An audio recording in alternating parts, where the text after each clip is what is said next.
किसान आंदोलन के मुद्दे पर राहुल गांधी सामने आते हैं और साफ तौर पर कहते हैं कि ये तीनों कृषि कानून किसानों के खिलाफ हैं, इनको रद्द किया ही जाना चाहिए। हमारे साथ मौजूद हैं बीजेपी सांसद राकेश सिन्हा।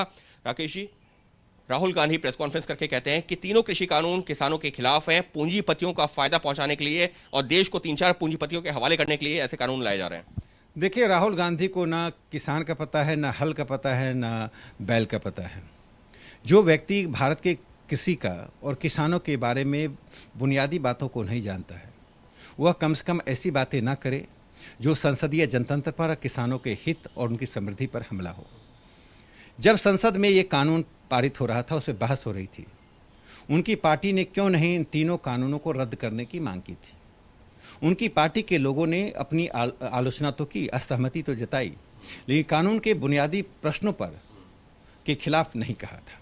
इससे राहुल गांधी आज जो कुछ भी कह रहे हैं वह संसदीय जनतंत्र पर सीधा हमला है और एक फासिस्ट नेता की तरह वह देश में अराजकता फैलाना चाहते हैं। देखिए, इस देश में किसान और कुलक के बीच बुनियादी अंतर है। 11 करोड़ वे किसान जो सीमांत किसान हैं, लघु किसान हैं, मध्यम स्तर के किसान हैं, वे तीनों कानूनों से लाभान्वित हो रहे हैं। आज वे अपने उत्पादन को पूरे देश में बेच सकते हैं। उनका बाहर के पूंजी को लाकर वे अपने कृषि को आगे बढ़ा सकते हैं। उनकी जमीन पर स्वामित्व यह कानून सुरक्षित संरक्षित करता है।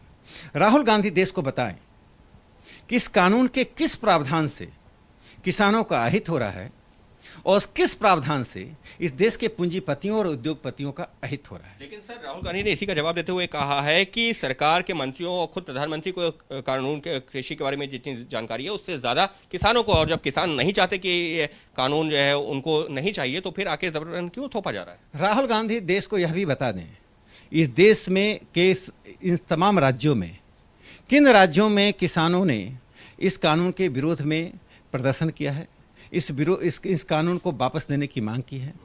जिन दो मुख्य रूप से राज्यों में इस कृषि कानून का विरोध हो रहा है, उनको मैं बता देना चाहता हूं कि इस विरोध के पीछे निर्दोष किसानों के साथ वे ताकतें खड़ी हैं जो ये ताकतें देश को अस्थिर करना चाहती हैं, देश की राष्ट्रवादी सरकार पर हमला बोलना चाहती हैं, संसदीय जनतंत्र पर हमला बोलना चाहती हैं।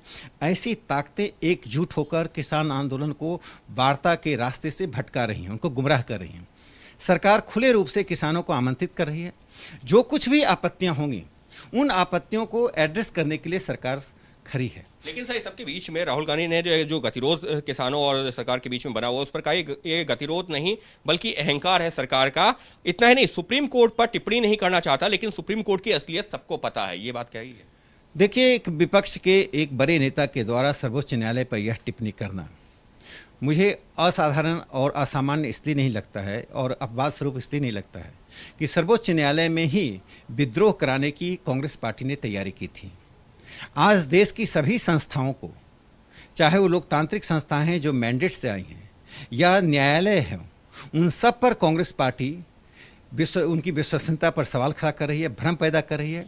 मुझे लगता है कि सत्ता से बाहर रहने के बाद कांग्रेस पार्टी उसी तरह छटपटाती है जैसे पानी से निकलने के बाद मछली छटपटाती है, और इसी कारण से सत्ता तक पहुंचने के लिए कांग्रेस पार्टी किसी भी तंत्र का, किसी भी माध्यम का, किसी भी तरीके का सहारा लेने के लिए तैयार है। वही काम राहुल गांधी कर रहे हैं। सबके बीच में जेपी नड्डा ने भी कई सारे सवाल पूछे थे। जब उनके बारे में राहुल गांधी से सवाल पूछा गया, जेपी नड्डा ने जो ट्वीट किया, राहुल गांधी का कहना है वो मेरे प्रोफेसर नहीं है जो उनके सवालों का जवाब दूंगा। और जेपी नड्डा और खुद प्रधानमंत्री नरेंद्र मोदी तब कहा थे जब भट्टा पारसौल जैसे जो मामले सामने आ रहे थे।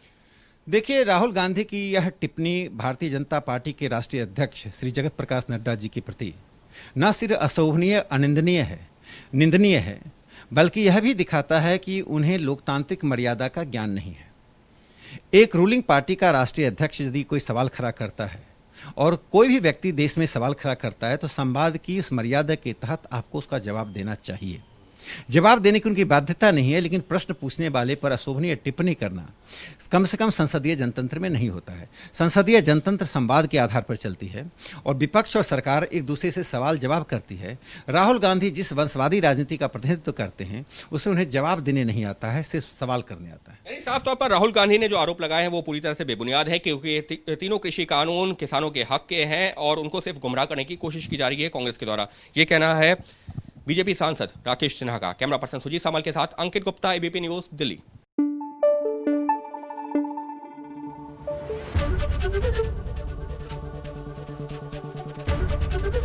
एबीपी न्यूज आपको रखे आगे।